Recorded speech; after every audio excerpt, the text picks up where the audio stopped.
All right, we'll say good morning. Good morning. Let us begin. Begin by thanking all of our sponsors for this morning's shir. Baruch Hashem. So first of all, so beautiful. Oh, good. Begin by thanking the sponsor for this morning's shir. To thank our TALMUD TORAH sponsors for Tafshin Pei Hey, the Tilson Family, Rabbi Yisrael, for dedicating all the Shuman Roshos this year as a zechus for besuros tovos Am Yisroel. TALMUD TORAH sponsors for the month of Adar, Lavine, Teri, and Steve Czinn. In loving memory of Teri's father, Dr. Kahn, Tzvi, Hersch, Ben, Yosef, HaKohen, and the Ziv, Lavine, and Behrman families in memory of Mr. Willian Ziv, Zev Shmuel, Ben Yisroel, Zichron Lebracha. We hope that in the merit of our TALMUD TORAH, all the Neshama Sav and Aliyah, the families in Nechama, all those who need a refuah Shabbat together with Kol Cholei Yisrael, Hashem should bring our hostages home, b'shalom and b'karav, and our holy soldiers should be successful. B'chol ma'aseh yadehem. Goes with that. Let us begin. So beautiful to hear the what's the lashon? The din or dim? Got it. The low noise. Dim. Good. Of Baruch Shem of the Chazar say they're so beautiful. Okay, we'll say with that. Let us begin. Today's daf is Kuf Aleph.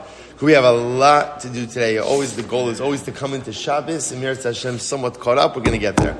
All right, so today's daf is Kuf Aleph 101. We are starting on Kuf Amud Beis 100b, and let's just actually pick up again by the right by the two dots. Afakari b'sefer achitzonim, Tana b'sefer tzdukim, Rav Yosef b'sefer ben Sira, Nami asol mikri. So again, remember, Rav Yosef, Mishnah said people who don't have a chelik in olam haba, ultimately again were those who read in what we call the Sfram achitzonim, these external knowledge, these books of external knowledge.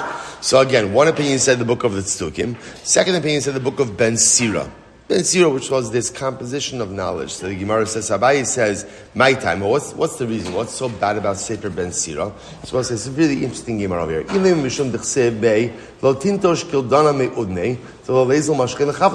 Well, because like in Sefer Ben Sira, there's some nonsensical stuff that's written. For example, Ben Sefer Ben Sira says, do not go ahead and remove the skin from the gildana fish, because what's going to happen? Otherwise, it goes to waste. Ella sali aseh benura ve'echolbe tartan gritzin. Rather, again, roast the fish whole with the skin on it. This way, you'll get the fish, you'll get the skin, and also again eat it with two pieces of bread, 2 cakes of bread. Okay, so maybe you'll see some information like that, and you'll say to yourself, that's totally nonsensical. To which the Gemara says, if you take this statement at face value, then the truth is the Torah also says the same thing. What does the Torah say? Lo tashchis es eitza. Rabbi say that is the prohibition of bal tashchis. Right? Bal tashchis means unnecessary or wanton waste. The Torah says you go to war, you're not allowed to just cut down fruit trees for absolutely no reason. You could cut down fruit trees if strategically it's needed, but you can't just do it for absolutely no reason. So we see over here, even the Torah cautions us against unnecessary waste. So it seems to be all of that Ben Sira is doing. The Gemara says, Kamash Malon, to the livo, imidrasha, or Kamash Malon. And if you darshan it, in other words, if some say that Ben Sira was talking about something a little bit different, what was he talking about? To the livo shelo kidarka. That one should not engage in bia shelo kidarka. That as much as bia shelo kidarka is mutter, there are certain things that although they may be mutter, may not be the normative practice, and one should avoid. So perhaps that's what Ben Sira is saying, albeit in a little bit of a more nuanced fashion. The Gemara says, what's wrong with that statement? In other words, that makes sense as well. Rather, because the statement is like this. For example, in Sefer Ben Sira, it's written, a daughter for her father is a treasure in vain. Right? It's a treasure in vain. Now, what does that mean? When a father has a daughter, out of concern for her, a father never gets a good night's sleep. Why not? When she's young, a father is afraid that someone's going to take advantage of her. As she gets older, a father is concerned that maybe she'll be immoral. As she gets older, he's afraid she won't get married. Once she gets married, maybe she's not going to have children. Hiskina, she'll get older. Maybe she'll get lured into witchcraft. The idea of what I will say that Ben Sira is saying is, when a father has a daughter, he is worrying about her at every single stage. By the way, anyone who has a daughter knows this is absolutely unequivocally true. Right? A son, you're like, He's going to figure it out. Whatever, he'll break like a bunch of stuff along the way, but he's going to be absolutely fine at the end of the day. But a daughter, perpetual concern. The Gemara says, well, that's Harabanan Am Yamra. The Rabbanan also said this. So Chazal said this as well. The world needs both boys and girls. Ashrei mi shebanav scharim, ayil mi shebanav nekevos. Praiseworthy is the one, right? The world needs boys and girls, but praiseworthy is the one who has boys. Woe to the one who has girls. Now, again, what are Chazal saying over here? That it's not good to have girls? That doesn't make any sense. First of all, there are so many other statements of Chazal that praise, right? So what does it mean? What Chazal were echoing was this sentiment that just understand, of course it's a bracha to have boys and girls, but understand that a daughter understandably so, a father is and a mother, but parents have so much more worry over a daughter ultimately again than over a son. Incredible. I'm going to show this as well. Remember again, Abaye is saying that if you read Sefer Ben Sira, you don't get Olam Haba. Why? Because apparently Ben Sira contains heretical stuff. We're just trying to figure out what's the heretical stuff in Sefer Ben Sira. Rather, El Mishum Dechsev, Lo Soil Davya B'Libcha Digavri, Gibrin Katul Davyo. Perhaps it's because it says the following, that ultimately, again, a person is actually a profound statement, a person should not allow worry in his heart, because ultimately, again, worry in his heart could kill him. Or, if he has worry in his heart, he should kill it. So the Gemara says, well, that makes sense. Shlomo Amra. Shlomo also said it. Shlomo said the same thing. Daiga b'lev ish yishchena. If there's worry in the heart of a man, yishchena. Now, what does yishchena mean? Rabbi Ami, Rabbi Asi, chadamar yeshichena. You should uproot it midaito. The chadamar yisichena la'acherim. Tell it to someone else. So we'll say it's actually quite beautiful. Shlomo says, and this is really profound. If a person is worrying about something, the one thing you can't do with daiga, with worry, is you can't let it sit in your heart. Why? Well, so we all know this. What happens when you let worry sit in your heart? It amplifies, right? It grows, it increases, and then all different types of negative and dark things happen. Often it just overshadows and eclipses everything, and that worry, which may have started from a legitimate place, becomes a totally illegitimate, overpowering worry. So what Shlomo says, so what should you do? Daiga b'levish, if you have daiga in your heart, which all of us do at different times. So again, yeshichena. So yeshichena could either mean one of two things. Either uproot it. Uproot it. I will say, what does that mean, uproot it? So Shlomo says essentially, stop it. Stop it. Right? So remember, we've seen this motif before, right? The Rambam brings down. We've talked about this in Chassid. Who was it? Bob Newhart. Right? So the Rambam says, one of the most destructive midos a person could have is anger. So what should a person do? What should a person do if they struggle with anger? The Rambam says, stop getting angry. Stop getting angry. You know what I say? Sometimes in life, there's not like some type of magic therapy or pill or approach to go ahead and solve your problems. Sometimes you just have to stop it. So the Rambam says, you have a problem with anger? Stop getting angry. Stop getting angry. Oh, no, but how do you do it? How do you do it, right? What's the skula? What's the approach? Just stop it. Just stop it. And sometimes, again, if you just take that approach that I am in control of a lot of the things that I feel and a lot of the things that I do, and I could choose to start it or to stop it, it's the most empowering thing in the world. So Shalom Melech says something amazing. You're worrying about stuff? Well, worry is not good. Worry is not good. So what should you do when you're worrying about stuff? Stop it. Stop it. Stop it in one of two ways. Either stomp it out. Just literally stomp it out, because you recognize as well as a lot of times in life, the worries that I have are actually irrational. They're irrational. So just stop it. Stop paralyzing yourself with things that you can't really do anything about, and that may not even be real, or share it with someone else. Because sometimes, again, if you have a good chaver, you have a good friend, with whom you can speak things out with, and suddenly you begin to realize that what? Those things that seem so scary, so overwhelming, and so powerful are not. So either stop it, or talk it out, or both. Incredible. So Shlomo says the same thing. Maybe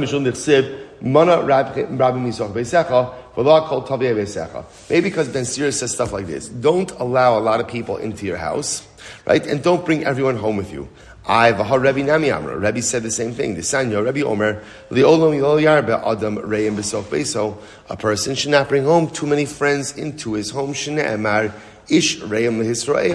I'll say, because again, one has to be careful one has to be careful, ultimately, again, at the end of the day, who he allows in his home. What influences do I allow in my home? Who do I allow in my home? It's beautiful to have an open home, but nevertheless, one has to take care. So again, Chazal said the same thing. This is interesting. Zaldekan kurtiman, which literally means, Rashi helps us over here. If somebody has a thin beard, then ultimately, again, they are very wise. They're very wise. On the other hand, abdekan sachsachan. Someone has a thick beard, they're not wise. The nafach bekise lo tzachi. If somebody blows the froth off their beer, they're clearly not thirsty. So the Gemara says, Amar b'may echol lachma. If someone asks, what do I have to accompany my bread? What type of condiments do I have for my bread? Lachma savmine. Take his bread away, because clearly he's not hungry. Man de isli ma'abarta b'dikane. Whoever has like literally again a split in his beard. We'll see what it means, right? Kuli amalo yachile. This is a very wise man. I will say the imagery of the split beard is someone who has a long beard and like is stroking their beard, like in the middle. So what that represents is like a person who's like plotting and scheming. So such a person, so he's always like he's stroking his beard so that it becomes like two beards. Such a person is that very wise, very wise. Don't mess with them because they've got it all figured out. So we'll say this is the kind of stuff in Ben Sira that Abaye says this is nonsensical. That does, right? Your wisdom cannot be perceived by your beard, right? Or by the length of your beard, or by the parts in your beard. Just like some people blow the froth off their beard simply because they don't like froth, right? Some people can't eat plain bread. Whatever it is, the point of what the Gemara is making is, these statements over here render Ben Sira a little bit of a nonsensical sefer, and therefore Halacha L'Maisa could label it ultimately as apikarsis. I'm Rabbi Yosef. Midi mal yasa de ispei dashina lehu. Yosef says, but in Sefer Ben Sira, there are certain things that are very wise, and we should inculcate them within ourselves. For example, Isha Tova Matana Tova B'Chei Elokim Tinasein. It's quite beautiful, right? Literally, again, a good wife, right? A good wife is a wonderful gift, and ultimately, again, she should be placed by the one who fears HaKadosh Baruch Hu. She should be placed with the one who fears HaKadosh Baruch Hu. So I'll say, first of all, just a beautiful sentiment of Isha Tova Matana Tova. A good wife is a tremendous gift. It's a good gift from the Ribono Shel Olam. Isha Ra, Tzara As Labayla. But again, unfortunately, a bad wife, however that's defined, is like a tzaras. It's like tzaras for a husband. My takante. What's the takana? First wide line. Higasharim Bebeso V'Yisrafim Tzara. So sometimes, unfortunately, again, the tzaras has to be excised and ultimately removed from the home. Isha Yafa Ashrei Baila Mispar Yamav Kfelim. If a man is zechus to be married to a beautiful woman, praiseworthy is the husband, and again, it doubles his longevity. Be careful about looking at beautiful women. Or literally, it's not be careful. Remove your eyes. Shield your eyes from looking at beautiful women, lest you get caught in the trap. Altat itzel bailo limsoch imo yayin v'shechar ki b'toar isha yafya rabim hushchasu. Be careful if you find a woman attractive. Be careful about drinking with her husband. Because if you end up drinking with her husband, that means you're going to be in proximity to her. And the proximity plus the alcohol, unfortunately, again, could produce deleterious results. V'asumim kol arugya. Rabim hayu pitzei rochel. Many spice peddlers have gotten beaten up. Now we'll say, what's the pshat? Now, rochel could be spice peddlers or perfume peddlers. What's the chap? Either way. These were guys who went house to house, and often who are they interacting with? Women.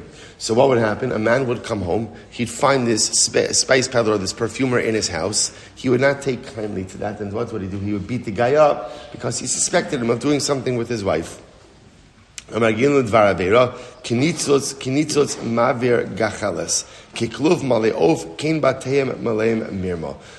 again, so those who go ahead and entice others to go ahead and engage in immorality, they light the spark.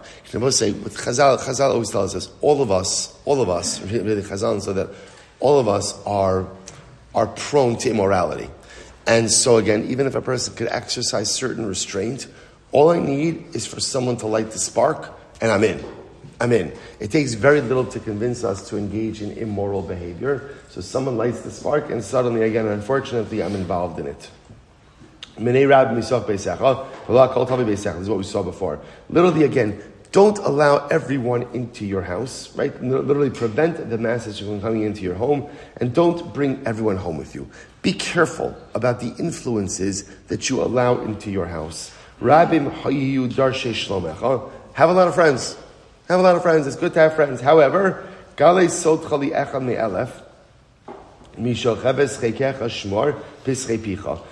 ultimately, again, but only reveal your secret to 1 in 1,000, and even to she who sleeps close to your chest, guard your mouth. In other words, Rabbi say, this is a profound Gemara.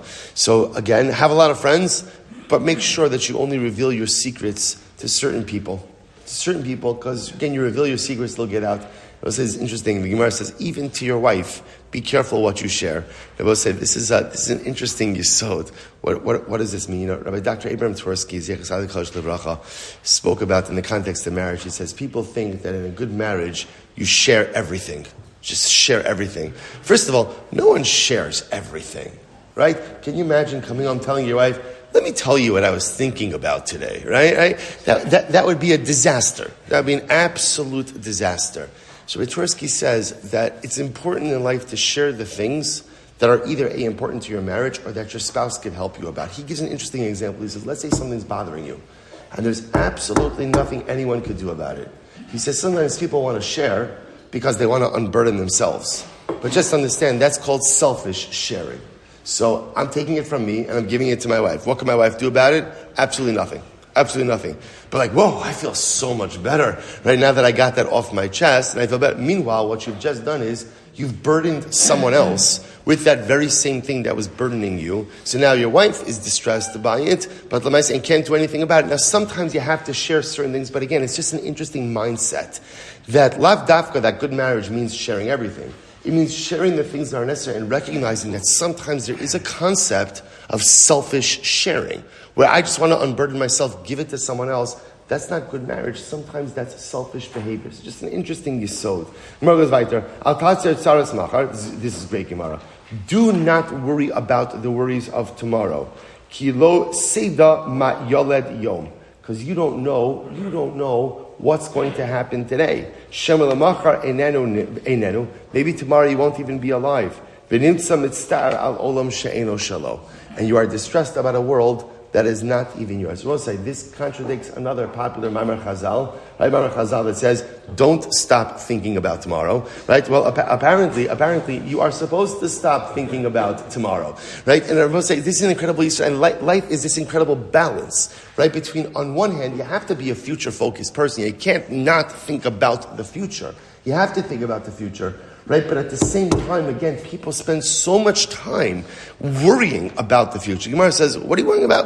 Who says you have tomorrow? Who says you have next week? Who says you have next year? Right? So there's this balance between plan for the future, but don't be paralyzed by the fears of the future, the unknown of the future. For all you know, you may be worrying about a world that is not even yours. And all of that, I will say, how much of our present do we waste because we are worrying about an unknown future? How much of our present do we waste because we are worrying about an unknown future? So plan for the future to some degree, but don't paralyze yourself with the fears of the unknown future, thereby sacrificing your beautiful present. The Gemara goes weiter. Kol yimei ani roim. All the days of the pauper are bad. Ben Sira says not only are his days bad. Now that's a pasuk of Osai. That's the pasuk from Mishlei.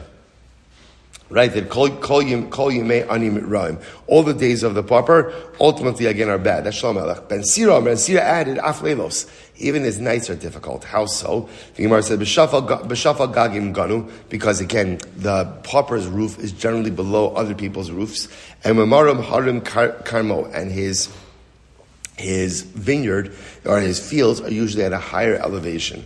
What ends up happening? So the Gemara says, therefore when it rains, everyone else's rain drops off. Actually, I think the proper term is sheets off. I learned that during water sheets. Right? It sheets off the higher roof to the lower roof. And when the wind blows, because his field is at a higher elevation, therefore what? The dirt and the fertilizer of his field blows into the fields of others. Incredible. Gemara goes weiter. Kol Yemei Ani Raim, what does that mean? All the days of the Ani are bad. Elu Baalei Talmud. This refers to those who learn Gemara. This is fascinating. Why? Because Gemara is very strenuous. Gemara is very arduous, right? And there's like a lot of effort. So constant and perpetual effort makes life a little bit difficult. V'tov leiv mishteh tamid. And who is the one who's always rejoicing? Elu Baalei Mishnah. That refers to those who learn Mishnah. Why? Because Mishnah is easy. Right? Again, you learn a Mishnah, it's straightforward, right? There's a halacha, there's a statement, there's no real back and forth. So Rav says, Ipcha, just the opposite. It's just the opposite. In other words, Mishnah is nice, but the problem is with Mishnah, you learn it, you don't know what to do. You're an ani, right? You're intellectually impoverished, because again, I have concepts, but I don't know what to do. Gemara, on the other hand, again, I know what to do. You're like, really? You know what to do from Gemara? Okay, you know a little bit more what to do. The Gemara says, what does it mean that he who quarries stones will ultimately again be saddened by them? Because Rav says, if you quarry stones and you want to make a fire, it's not going to help you. Right? So the Mishnah, learning Mishnah is like quarrying the stones. Now, on the other hand, the stones can be very helpful for structures, right? But they can't give you heat. On the other hand, the bokeh eitzim yiskan bahem. He who cuts up wood could warm himself by the wood. Elu Baalei Talmud. That refers to those who learn Gemara, because at the end of the day, again, with Gemara, you have things that you could utilize for your life. Rabbi Chanina says, Kol Yemei Ani Raim, all the days of the pauper are bad. Zeh mishiyesh lo isha ra. This refers to someone who has a bad wife. Rabbi say, by the way, you see from here, it's interesting that if a person has a bad marriage, then a person, the Chazal said, you're an ani, you're a pauper.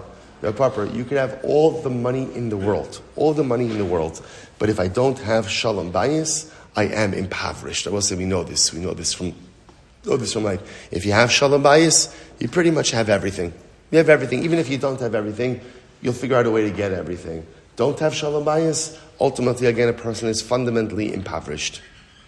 And what does it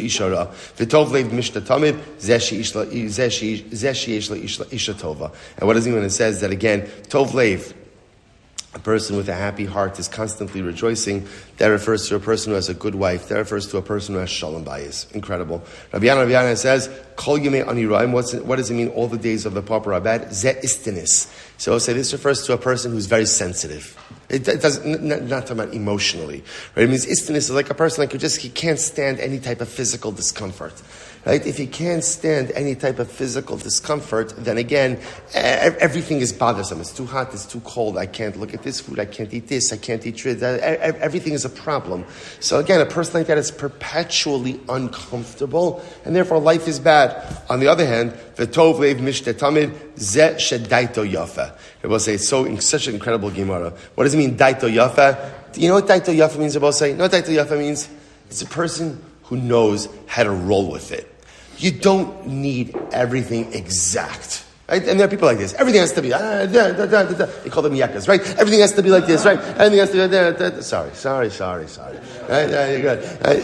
But it's true. Right? Everything has to be done, right? Different ways. So we'll say, so again, when you're like that, you're like very angry. You're very disgruntled, right? Because because in life, nothing is always exactly as it should be. So they're disgruntled. So people are disgruntled. On the other hand, the person who just goes through life accepting a heightened level of imperfection. And generally, like everything, you go with it. You go with it and you're absolutely fine. Incredible. The Gemara goes right there. So the Gemara says, good. Rabbi Yochanan says, Kol Yemei Ani Raim, zerachmani. This is Rabbi say. What does it mean? All the days of the pauper are bad. What does that refer to? Zerachmani. Rabbi say, this refers to someone who is very compassionate. Rabbi say, sometimes, there's a double-edged sword to being a feeling and compassionate person. On one hand, to be a feeling and compassionate person allows you to connect with all kinds of people and allows you to experience life on a different level. On the other hand, being a feeling and compassionate person, sometimes you are overwhelmed by just the enormity of the pain, the sadness, and the heartbreak that surrounds you on any given day. Right? You look around the world, you look around the group of people, and again, especially when you know what's going on in people's lives, the amount of heartbreak that generally fills any given room is overwhelming. So the Gemara says, on one hand, as powerful as it is to be a compassionate, empathic, and feeling person, life is heavy. Life is heavy. So they call you ani right. What does it mean? All the days of the pauper. That's an empathic, compassionate person who feels the pain of others. He himself or she herself is always in a constant state of pain. Very the Gemara says, V'tov leiv mishtatamid ze'achzari. This is fascinating. Right? Tov leiv mishtatamid, that good, right, good, happy is the one, right? Or tov leiv mishtatamid, that it is good for the one whose heart is always rejoicing. What is that? That's an achzar. Now I will say, the word achzar is a very strong word. Achzar usually means what? Someone who's cruel and indifferent. Now, obviously, you can't be praising someone who's cruel and indifferent. What it's saying is someone who knows how to almost like disassociate a little bit. Right? In other words, someone who could flip the switch a little bit and maybe not feel the pain in the same way. Ultimately, again, that's tov leiv mishtatam. And I want to point out over here, I don't think that Chazal are extolling the second approach. I think that Chazal are just making a factual statement that you can go through life. And there are people like this in life who are totally emotionally detached from anything and everything happening around them. And what's their general emotional state of being? They're happy. I think life is good. Everything's fine. Everything's fine. Yeah, everything's great. Why? Because they're totally emotionally disassociated from their family, from themselves, from the room, from Klal Yisrael, from the Welt. Right? And again, life is fine. On the other hand, being a feeling, compassionate, empathic person, I will say, is the avoda of a yid. That's what we're supposed to strive for, to open up the neshama, to feel the neshama. And yes, it comes with a tremendous amount of emotional baggage, because suddenly there are moments where I feel overwhelmed and maybe even paralyzed by the individual and collective pain of my people. But that's what it means to be a Jew. Sometimes what it means to be a Jew is I give up the life of tov leiv mishtatamid to ultimately again live the life of Yemei and kol yemei aniyim roim. But that's worth it to be able to feel the beating heart of Klal Yisrael. Incredible. I'm Rabbi Shua Levi Omer, kol yemei ani roim. What does it mean all the days of the wicked are bad? Top of Kuf Aleph 101. Zeh shedaito kitzara. V'tov leiv mishtatamid. Zeh shedaito rechava. Okay, so it's interesting. Rashi understands. So the first approach of Rashi is this seems to be saying the same thing as before. That ultimately, again, daito kitsara, or I should say daito kitsara, ultimately, again, Rashi says, or mesim libo kol daigas chavero. Rashi seems to indicate that this is the same thing as we just mentioned before. Daito kitsara means someone who worries about everything, right? And daito rechava is someone who worries about nothing. Nothing. The other approach in Rashi is that it refers to anger. Daito kitsara refers to someone who gets angry over everything. Right? Also, we know that in this world, there is no shortage of things to get angry about. Right? No shortage of things to get upset about. So if you're that kind of person who's just as easily triggered and easily angered, so l'maisa again, the world is a dark place, and all of your days ultimately again are like an ani. On the other hand, someone who's a little bit calmer, right, doesn't get upset about everything. That's tov leiv mishtatamid. Incredible. Rabbi Yosef Levi, kol yemei ani roim va'ika shabbos yom tovim. So what say Rabbi Yosef Levi says just in general on the pasuk. Shalom Alech. How can you say all the days of the ani are bad? What about Shabbos and Yom Tov? Kiddush Shmuel, Amar Shmuel, shinui vesas tchila chol me'ayin. Now, even Shabbos and Yom Tov is difficult for the ani. Why? Because we'll say when a person is an ani, that means in general he's living throughout the week with very little.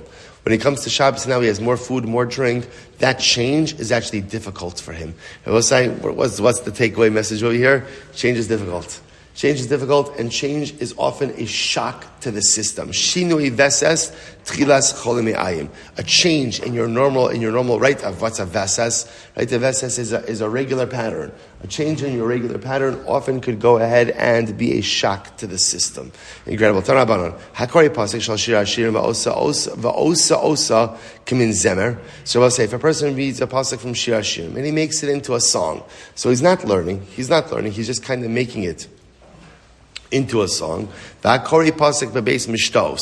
a person goes ahead and reads a pasuk, right? Reads a pasuk beis mishtos. Beis mishtos just means like in a place of celebration, in a party. What's below zmano, not in the right time. Now Rashi says over here, if you look at Rashi, akori pasuk beis mishtos below zmano, b'meisav al yeno, shichikusav b'divrei Torah v'kor ekschok, v'kori psukim b'koram, l'sachik b'aminei mishta. So we'll say, so this is talking about someone who's just kind of using Torah, just almost like in a, for lack of a better term, like a frivolous way.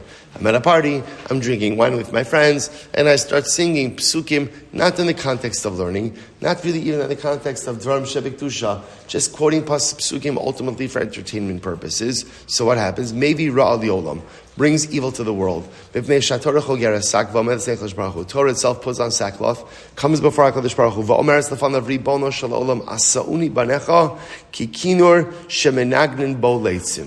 So the Torah comes and complains before HaKadosh Baruch Hu, ribono shel olam, your Torah, your children have made me into like an instrument for entertainment purposes. They've relegated me into a mode of entertainment. Rabbi says the conversation is fascinating. Amar La, Ribbon Shalom responds, BT, B'shasha ochlin v'shosim emayis asku. So the Ribbon Shalom defends Klal Yisrael, says, my daughter, Torah, tell me, when they're eating and drinking, what else should they do?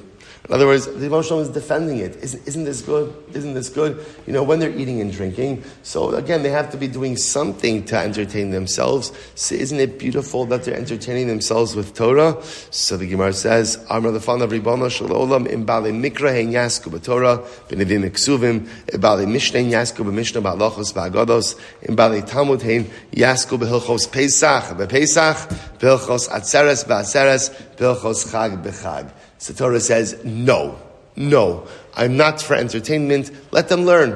Let them learn Chumash or Mishnah or Gemara or Halacha. Let them do something constructive. So we'll say this fascinating discussion between HaKadosh Baruch Hu and Torah. Torah offended and hurt that if she feels that Klal Yisrael has just made her into a mode of entertainment, like an instrument that is played just for entertainment purposes, the Ribbon Shalom says, well, isn't it good? Right? Isn't it kind of good that when they're eating, at least they're entertaining themselves with Torah? To which Torah comes along and says, no, when they're eating, they can learn Torah as well. Incredible. Hey Rabbi Shimon ben Elazar, Mishur Rabbi Shimon ben Chananya. Kalakori pasuk bezmano, maybe Tov the Olam. Whoever reads a pasuk in its time. Now listen, now what does this mean, a pasuk in its time? In other words, at the end of the day, talking about Torah that's appropriate, right? Either literally discussing concepts of Torah in the time in which they are relevant, or learning Torah in a way that is not simply entertainment, but actual Talmud Torah, ultimately brings good to the world. Shneimar v'davar bi'ito matov. Something in its right time, ultimately, again, is good. Incredible. So let's remember again, the next thing the Mishnah said is, who doesn't have a chilek olam haba? Someone who recites some type of incantation over an injury, over a wound. Here's what's interesting. We're going to see this in a little bit greater depth. But interestingly enough, the problem that Chazal had was not with someone who says any of these incantations in order to produce medicinal healing. That seems to be mutter, as we'll discuss in just a moment. The issue is apparently what you would do is you would recite this, right? You would recite this, and then you'd spit. Could be because of the curative effects of saliva, which Chazal have spoken about. So the issue is spitting. Right? Issue is spitting over here because you can't say the name of Hashem while you're spitting. Okay? Itmar Rav Amar Afilu Negad Saras. Rabbi Chanina Amar Afilu Vayikra El Moshe. So Rav says, again, I will say, it refers to psukim, even if the psukim don't have the name of Hashem. Like, for example, Negad Saras. Right? Ultimately, again, or Vayikra El Moshe. You still can't do these incantations because the act of spitting, together with reciting a pasuk, ultimately is disrespectful to the pasuk. Tanarabanon, sachin umemashmashin b'nei me'ayim b'Shabbos. So I will say interesting halach over here. So you can go ahead. Sachin means like to rub oil. Memashmashin means like to massage the area. It's about like a person who's having stomach issues. So what you would do is you would rub oil and massage the affected area. You're allowed to do this on Shabbos. Now the issue, what would be the issue on Shabbos? On Shabbos, you're not allowed to engage in refuah, forms of medicinal healing. The Gemara now says, however, even though you can't engage in medicinal healing, this is mutter on Shabbos. This is on Shabbos. The Gemara says, furthermore, you could whisper the different spells or incantations to keep snakes and scorpions away on Shabbos. And you could put a utensil. Apparently, if a person had like an ayam, and Rashi points out, they would take a cold utensil, put it over the eye, and somehow that would relieve the pressure or relieve the pain. You could do that on Shabbos as well. Rabbi Shmuel says, when is that so? That's only with the utensil that is allowed to be carried on Shabbos, meaning not muktzah. But if the utensil is muktzah, you can't do it on Shabbos. You cannot consult shedim on Shabbos. Okay? Rabbi Yossi says, af b'chol. By the way, you also can't consult shedim Sunday through Friday as well. Good. So the Gemara says, Amar Rav Huna says, halacha Rabbi Yossi. Now Rav Huna says, halacha Rabbi Yossi, and really one should not consult shedim. Now why is that? V'af Rabbi Yossi lo amra ela mishum sakana. Interesting, I will say, there's no halachic problem with consulting shedim. What's the problem? It's a sakana, it's a danger issue. It's a danger issue, right? Hey, right? Consulting with shedim is a dangerous situation. Why? What happened? One time Rabbi Yitzchak bar Yosef apparently was consulting with shedim, and what happened? Apparently, it did not go well. It did not go well, and what happened? He got swallowed up into a cedar tree. The tree swallowed him up. But a miracle happened, and again, the cedar tree opened, and ultimately, again, he was able to get out. The idea over here, as well, is interesting. So apparently, again, whenever we come to shedim, so all of these discussions, exactly what it is that's going on over here, right? But Lamaisa, the Gemara seems to indicate there's nothing wrong with consulting a shedim. It's just the issue is that consulting with shedim is a dangerous business, and ultimately, you can put one in sakana. Again, you're allowed to take oil, you're allowed to smear it, right, and massage the area on Shabbos. But you have to do it with a shinui. What does it mean, a shinui? Sehechi of it. How should you do it?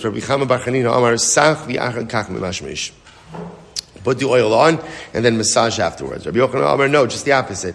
Not the opposite. Ultimately, put the oil on and massage at the same time. Tanrabanan, Shari Shemen v'Shari Beitz.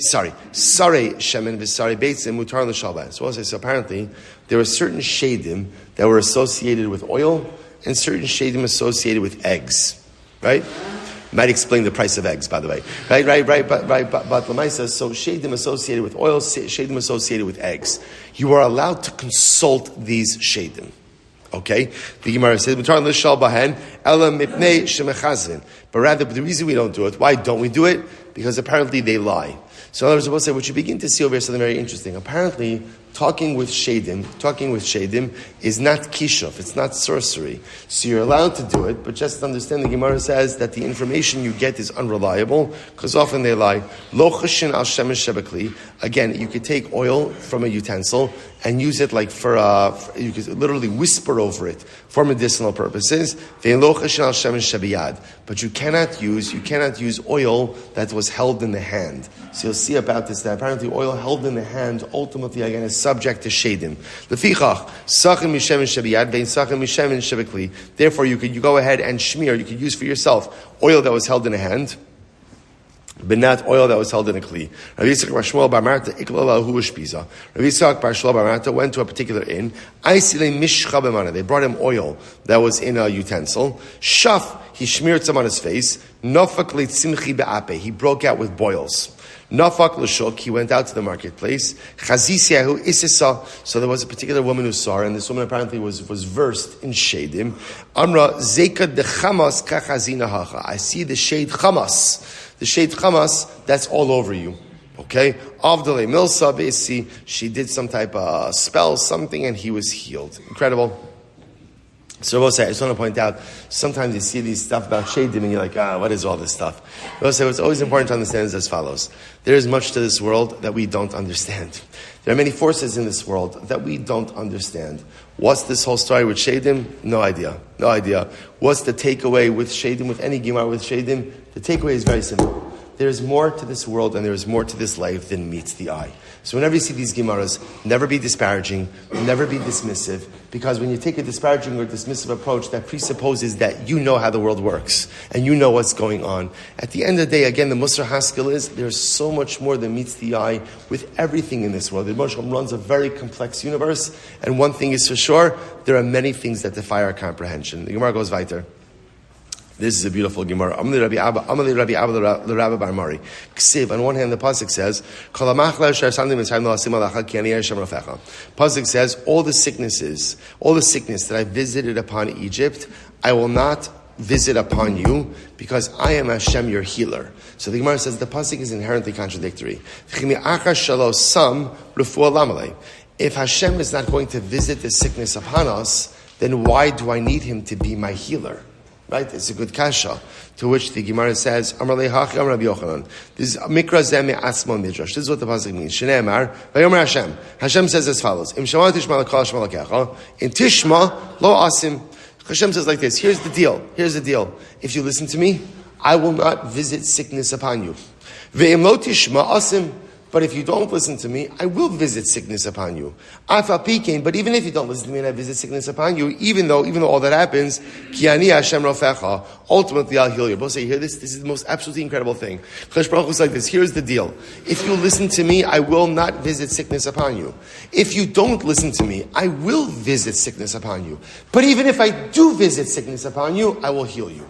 That's how much HaKadosh Baruch Hu loves us. That even if we transgress, and therefore again, there is machala, there is sickness, the Ribono Shel Olam always gives us the refuah. So incredible. Amar Rabbi Chana, he will say, this is a ridiculous story. The Gemara says, Rabbi Chana says, Kishachala Rabbi Eliezer. When Rabbi Eliezer became ill, they both say, this is Rabbi Eliezer ben Horkanus. If we had another 2.5 hours, and I will say, the story of Rabbi Eliezer ben Horkanus is a ridiculous story. I'm going to try to do it tomorrow, Mirz Hashem. And you have to appreciate this story, you must understand Rabbi Eliezer ben Horkanus' background, which you don't have time for right now. Just whatever, we'll come back to it. When Rabbi Eliezer ben Horkanus became ill, Nichnesu Talmidav Levakro. I will say, get ready for this. His students came in to visit. And I will say, I understand, generally, whenever the Gemara talks about that somebody's becoming ill and their students came in to visit them, usually it means deathly ill, deathbed ill. So what happens? Students come in to visit him. Amar lahem, chama aza yesh ba'olam. There is an intense fever that is burning in the world. I both say, now, bepashtos, what that means is, Rashi says over here, al atzma haya omer shekas al hamakom vech bet chayo. Rabbi Eliezer was saying like this, if I am this sick, the Ribono Shel Olam must be very angry at me. Rabbi Eliezer ben Horkanus understood his illness to be a manifestation of divine wrath. This is happening to me because I did something wrong. Hashem is displeased with me. So ultimately, again, all the Rabbanim who came in, and again, about say it doesn't say who came in, it just says Talmidav. So his students began to cry. Rabbi Akiva Mesachik. Oh, the Hilig Rabbi Akiva. Rabbi Akiva is laughing. So everyone is crying, Rabbi Akiva is laughing. Amr lo, lama tamasachik. They said, Akiva, what's the matter with you? Right? Why are you laughing? Amr lahem, v'chim mipnei ma'atem bochim. Very reminiscent of the Gemara at the end of Makkas, which we'll get to B'shat Matzlachos. He says to them, why are you crying? Amr lo, efshar sefer Torah shari b'tzar v'lo nifke. Our Rebbe, we'll say, Rabbi Eliezer, is bitzar, is in a state of tsar, in a state of discomfort, right? And we'll say, look how they refer to their Rebbe. They refer to their Rabbi Eliezer as a Sefer Torah. Isn't that incredible? Right? A Sefer Torah is in tsar, and we shouldn't cry. That's why I'm laughing. Kolzman shani roa Rebbe, shenyeno machmitz, vein pishtano loke, vein shmono mavish, vein duvshano madvish. So, Rabbi Akiva says, I was always bothered by something. Rabbi Eliezer ben Horkanus had a really good life. Everything was going well for him, right? And here he's referring to Gashmios. His wine never went sour, right? His flax never went bad. His oil never spoiled. His honey never spoiled. In other words, he had everything in Olam Hazeh. Amarti shemechas v'shalom kibo Rebbe olamo. Listen to this. Rabbi Akiva says, all of my days I saw my Rabbi Eliezer. Again, just so you should know, Rabbi Eliezer ben Horkanus was the Talmud Mufak of Rabbi Yochanan ben Zakkai. So just the Shalshalas. Rabbi Yochanan ben Zakkai, Rabbi Eliezer ben Horkanus, Rabbi Akiva. So he said, all the days, I saw that Rabbi Elazar has such a good life. And I wondered to myself, maybe Rabbi has received all of his reward in this world. V'achshav shani roa Rabbi b'tzar, ani sameach. And Rabbi Akiva says, now that I see Rabbi suffering in this world, it's good.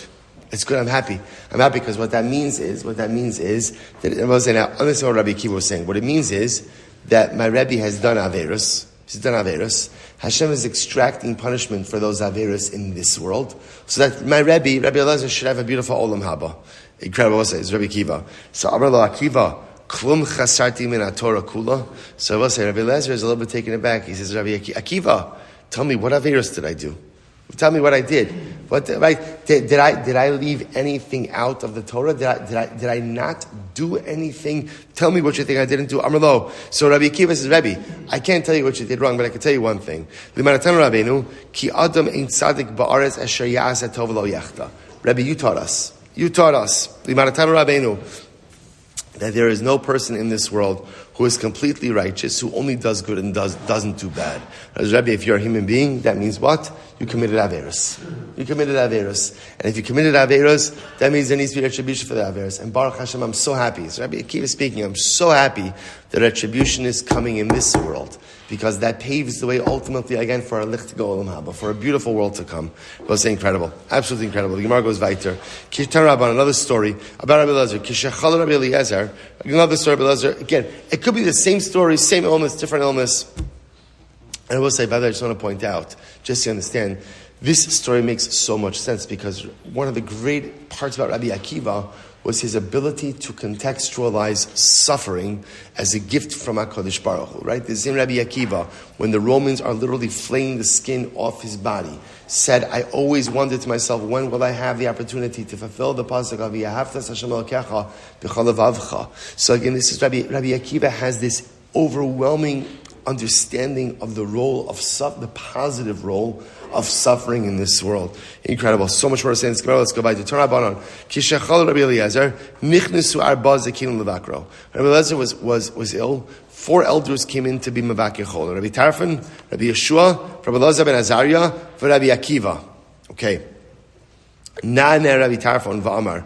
Tov atali yisami tipa shel geshamim. So I will say all of them begin extolling the virtues of their Rabbi Eliezer ben Horknes. And Rabbi Tarfon says, Rabbi, you are better for Klal Yisrael than a drop of rain. Why? Shetipa shel geshamim ba'olam hazeh, v'Rabbi ba'olam hazeh ba'olam haba. Because rain only helps us in this world. But Rabbi, you help us in this world and in the world to come.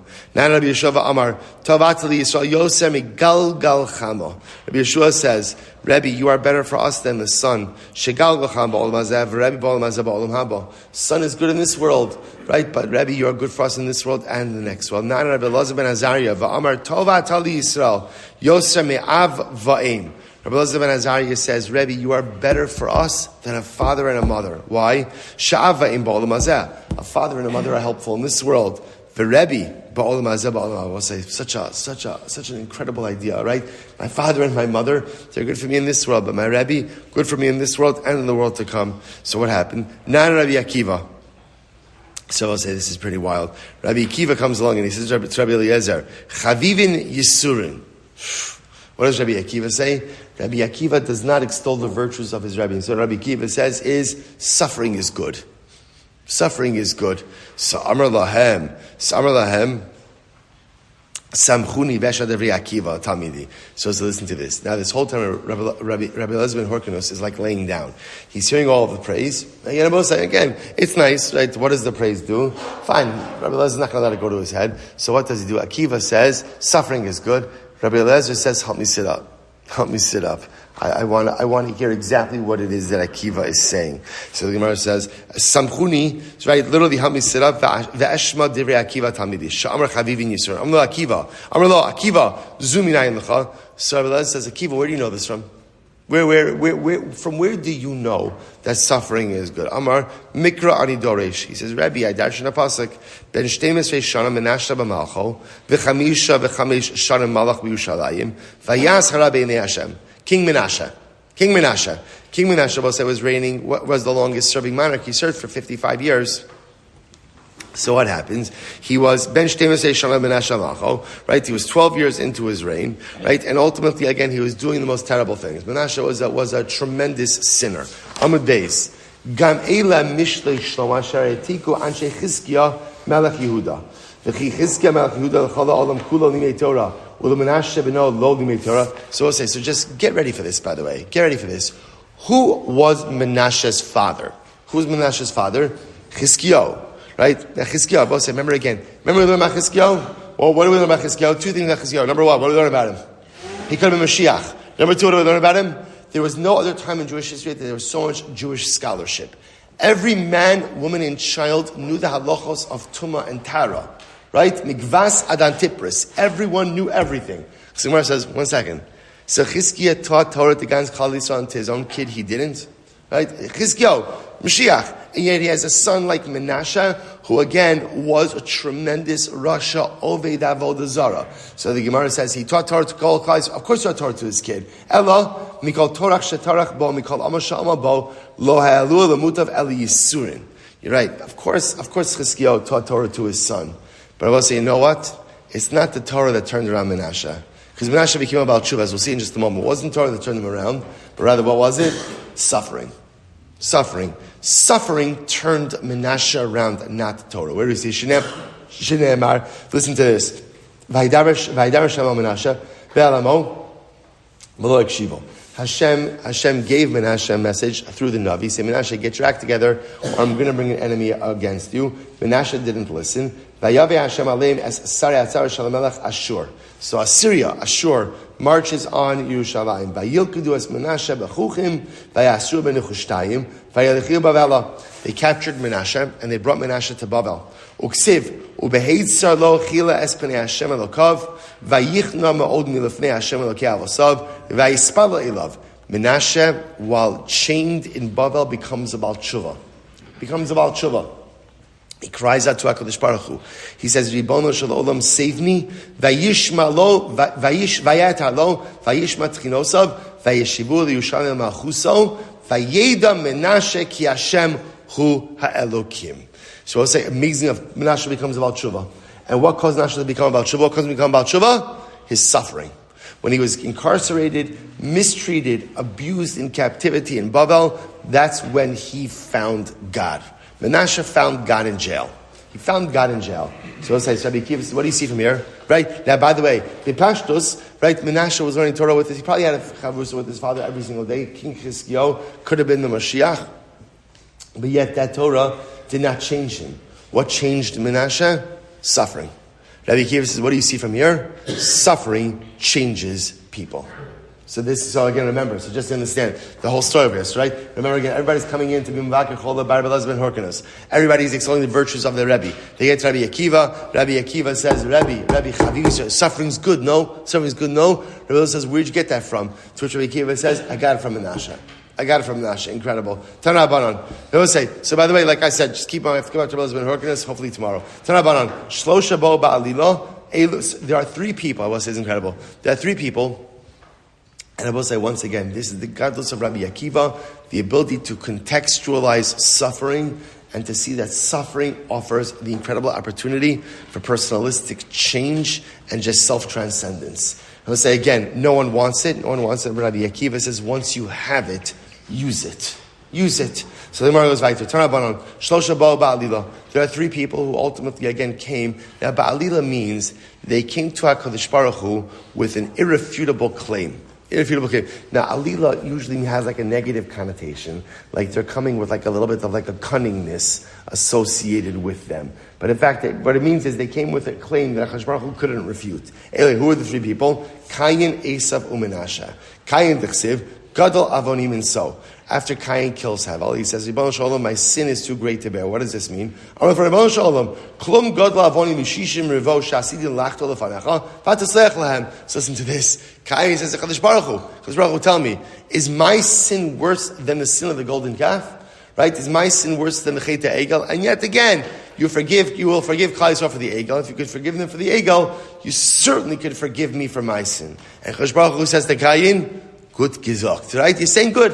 You're right. You're right, and therefore HaKadosh Baruch Hu forgives Cain. Esav dichsiv, habracha achas hi lecha avi. So Esav says, Tell me, Yitzchak, you gave the birthright to my brother. You don't have one bracha left for me? Of course, there's always one more bracha. He's saying good. Menashe betchila karla lekus harbe ulevasov karla lekav osab. So remember again, we didn't read the whole thing, but Menashe essentially says to the Ribbon Shalom HaKadosh Baruch Hu, I'm crying out to you. And if you don't answer me now, then you're really no better than the other gods I've been praying to my entire life. It was a pretty theologically, brazen thing to say, but at the same time, he had a point, right? And Lamaisa again, he was answered. Abba Shalomar, Afa Hoge es Hashem ba'osi Yosef. So remember again, Rabbi say, same thing, people don't have a chilek n'olam haba. So Abba Shal said, someone who articulates the name of Hashem by literally articulating the letters. This is Yud Kei Vav Kei. So Gemara says, Tana b'gvulin, this is talking about outside of Eretz Yisrael, u'b'lashon aga, and dafka in a foreign dialect. Shlosha malachim v'arba'a had yotos. So remember again, the Mishnah ended by saying there are 3 kings and 4 commoners who don't have a chilek n'olam haba. Tanrabanon. So we'll say one of them was Yeravam ben Nevat. Now remember again, Yeravam ben Nevat was the first king over the split kingdom of Eretz Yisrael. Right? Remember again, the kingdom splits. Malchus Yudah, Malchus Yisrael. Yeravam ben Nevat was the first king over Malchus Yisrael. All right, we'll say, no, we're going to stop over here for today. Shkoyach. Again, the adventure continues. Well, the adventure continues again until, let's say, good. I just want to point out, we are covering a lot of Gemara. Not so far off. So we'll say, what a week. I just want to point out, again, we'll say, we are not doing these Gemaras justice. There's so much more that is here. We'll find the time, hopefully, to come back to it. But let's say, Shkoyach. Good Shabbos. All right, Chevra on Zoom, have a good Shabbos, everyone. Right? Whenever the Rav says, Mamar Chazal, I know by the way, that song that was already in my head. That's it. Every morning I quote the and the Rambam. Every morning. One day I'm going to figure it out, Just stop it. I'm trying. Yeah. I say to myself every single day, the first 8 times you said it, I was waiting for that trick. This morning you finally said, there is none. But it's a trick. There's no hack.